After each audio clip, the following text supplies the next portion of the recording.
রাজেশ চন্দ্রানী মদনলাল জৈন রচিত লোমহর্ষক হিন্দি ধারাবাহিক গল্প যুদ্ধ এর দ্বিতীয় পর্ব শোনানোর জন্য আমি সৌরভ গাঙ্গুলি আবার আপনাদের সামনে উপস্থিত হয়েছি। গল্পের এই দ্বিতীয় পর্বের শিরোনাম হল যুদ্ধ। গতকাল রাতে এই ছিল। আমি বহুস্লাভার সাথে বেসমেন্টে ফিরে এসেছি। আমার ছেলের মানসিক অবস্থা আগের দিনের থেকে ভালো হয়েছে। একদিকে যেখানে বহুস্লাভা এবং আমি বহুস্লাভার সাথে গতরাতে হওয়া দুঃকর্মের কারণে ব্যথিত, সেখানেই অন্যদিকে নিজের ছেলে এবং মেয়েকে গতকাল আনা খাবার খেয়ে আনন্দিত হতে দেখে আমরা ভালো অনুভব করছি। এটা ভালো হয়েছে যে আমি গতকাল মল থেকে দুটি ব্যাডমিন্টন র্যাকেট এবং একটি শাটল কক বক্স নিয়ে এসেছিলাম। আমাদের দুটি সন্তান নিজেদের প্রিয় খাবারের স্বাদ নিয়ে সন্তুষ্ট এবং তারা দুটি র্যাকেট এবং শাটল কক নিয়ে খেলছে। তাদের এভাবে খেলতে দেখে বেসমেন্টে লুকিয়ে থাকা আরও কিছু পরিবারের বাচ্চারাও তাদের কাছে চলে এসেছে। এরা সবাই বাচ্চা, খেতে এবং খেলতে গিয়ে তারা ভুলে গেছে যে যুদ্ধ আমাদের উপর যে বিপদ তৈরি করেছে তা আমাদের ভবিষ্যৎ অনিশ্চিত করে দিয়েছে। বাচ্চাদেরকে এভাবে আনন্দে ডুবে থাকতে দেখে বহুস্লাভাও এখন কম বিচলিত দেখাচ্ছে। আমি বহুস্লাভার স্বামী, আমার তার প্রতি আমার কর্তব্যের জ্ঞান আছে। আমি এটাকে একটি সুযোগ হিসাবে নিয়েছি। আমি এখন বহুস্লাভার দুঃখ কমানোর চেষ্টা করতে চাই। আমি মেঝেতে বসে থাকা বহুস্লাভার আরও কাছে গেলাম। আমি আমার হাত দিয়ে তার মুখ আমার দিকে ফেরালাম। আমাকে নিজের দিকে দেখতে পেয়ে তার কোমল হৃদয় আবার গলে গেল। তার নীল চোখের অশ্রুবিন্দু মুক্তোর মতো জ্বলতে শুরু করেছে। আমি তার কাঁধে আমার হাতের স্নেহপূর্ণ থাপ্পড় দিলাম। তারপর তার আকর্ষণীয় নয়ন কোমলতা সহকারে মুছতে মুছতে বললাম, জানিস বহুস্লাভা, গত 5 দিন ধরে ভয় পেয়ে এবং এই শূন্য সময়ে আমি কি অনুভব করেছি। বহুস্লাভা আমার হৃদয়ের তার প্রেমে স্পন্দিত হওয়া ধড়কনকে অনুভব করে নিয়েছে। সে অত্যন্তই কোমল স্বরে বলল, বলুন আমার স্বামী। তার এই শব্দগুলি আমার কানে মধু মিশিয়ে দিয়েছে। আমরা এখন নিজেদের জন্য কম এবং বাচ্চাদের জন্য বেশি ভাবি। এই যুদ্ধের সময়ে যখন আমাদের প্রাণের ভয় আছে, তখন আমার প্রাণের ভয় হয় না। আমার মনে হয় আমি যদি মারাও যাই তবুও আমার বাচ্চারা তাদের পূর্ণ জীবন কাটাক এবং সেই সাথে তুমি আমার প্রিয়তমা, আমার বাচ্চাদের মা, তাদের দেখাশোনা, লালন পালনের জন্য সর্বদা সুরক্ষিত থাকো। আমি কোমল স্বরে বললাম। বহুস্লাভার উপর আমার কথার আশানুরূপ প্রভাব পড়ল। তার মন থেকে তার সাথে রাতে হওয়া বর্বরতার স্মৃতি এই মুহূর্তগুলিতে মুছে গেছে। সে আবার কোমল স্বরে বলল, বরিস্কো, এই অশুভ কথা বলবেন না। দুটি বাচ্চা এবং আমার জীবনের জন্য আপনিই ভিত্তি। ভগবান না করুন আপনার কিছু হোক, অন্যথায় আমরা সবাই অসময়েই মারা যাব। এখন আমি ভুলে গেলাম যে বেসমেন্টে আমাদের ছাড়াও আরও লোক আছে। আমি ভদ্রতার চিন্তা না করে বহুস্লাভাকে বসেই নিজের বুকের সাথে জড়িয়ে ধরলাম। তারপর তার কপালে চুম্বন করে বললাম, আমার প্রিয়তমা, আমার কিছু হবে না, তুমি একদমই চিন্তা করো না। আমার কথার অর্থ বোঝো যে যখন আমাদের দুটি ছোট বাচ্চা থাকে তখন আমাদের বাবা মায়ের মনোভাব কেমন হয়। এখন আমার বাহুতে বহুস্লাভা আবার কাঁদতে শুরু করেছে। আমি তার পিঠ চাপড়াতে চাপড়াতে এই আশা করছি যে এখন তার চোখ থেকে বয়ে যাওয়া অশ্রুর, যা আমার সোয়েটারকে ভেজাচ্ছে, সাথে সাথে তার সাথে হওয়া দুঃকর্মের কারণে তার হৃদয়ে যে বোঝা এসেছে তা নেমে যাবে। এখন সে গ্লানিবোধ থেকে মুক্ত হতে পারবে। 5 দিনের ভয়ঙ্কর প্রতিকূল সময়ে এখনকার মুহূর্তগুলি আমাদের হৃদয়ের ধড়কনকে এক করে দিচ্ছে। আমার এমনটা মনে হচ্ছে যে আমাদের এক হয়ে যাওয়া ধড়কনে আমি যেমন হিন্দি সিনেমার সেই গান বাজতে শুনছি। হাম জব সিমথ কে আপকি বো হো মেয়া গায়ে, লাখো হাসিন খিভাবা নিগাহ মেয়া গায়ে।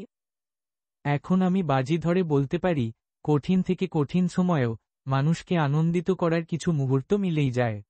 সেই দুপুরে আমাদের একজন সাথী কোনো কারণে বাইরে গিয়েছিল। যখন সে আধ ঘন্টা পরে ফিরে এলো, তখন সে আমাদের সব পুরুষকে একত্রিত করল এবং বলল, আমাদের সরকার সাধারণ নাগরিকদের শত্রুর সাথে লড়াই করার জন্য মেশিনগান বিতরণ করছে। আমি এটাও শুনেছি যে আনাস্তাসিয়া লেনা ও মেশিনগান নিয়ে শত্রুর বিরুদ্ধে লড়াই শুরু করে দিয়েছে। তখন অন্য সাথীটি জিজ্ঞেস করল, কোথায় দেওয়া হচ্ছে মেশিনগান। যখন আনাস্তাসিয়া বন্দুক তুলে নিয়েছে তখন আমাদের এভাবে লুকিয়ে বসে থাকা সম্পূর্ণ কাপুরুষতা হবে।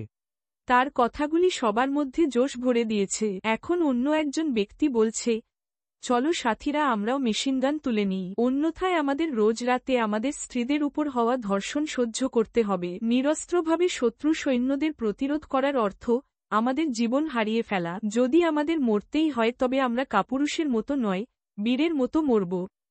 আমি এই চলমান কথাবার্তার মধ্যে দ্বিধায় আছি। আমার কিছু সময় আগে বহুস্লাভার বলা কথা মনে পড়ছে। সে বলেছিল, বরিস্কো এই অশুভ কথা বলবেন না, দুটি বাচ্চা এবং আমার জীবনের জন্য আপনিই ভিত্তি। যখন আমি ছাড়া সব পুরুষ যেতে শুরু করল, তখন আমিও নিজের বাচ্চা এবং বহুস্লাভার দিকে নিরাশভাবে দেখতে দেখতে তাদের পেছনে চলতে শুরু করেছি। বহুস্লাভার চোখের ভাষা এবং তার প্রশ্ন আমি বুঝতে পারছি। যা জিজ্ঞাসা করছে বলে মনে হচ্ছে, আপনি কি আমাদের কাছ থেকে চিরকালের জন্য দূরে যাওয়ার জন্য যাচ্ছেন? আমরা লুকিয়ে লুকিয়ে এদিক ওদিক ঘুরছি, তখনই আমাদের সেনাবাহিনীর একটি সাজোয়া গাড়ি আমাদের দেখতে পেল। তাতে থাকা আমাদের সৈন্যদের কাছে আমাদের আইডি নিবন্ধিত করার পর আমরা মেশিনগান পেয়েছি।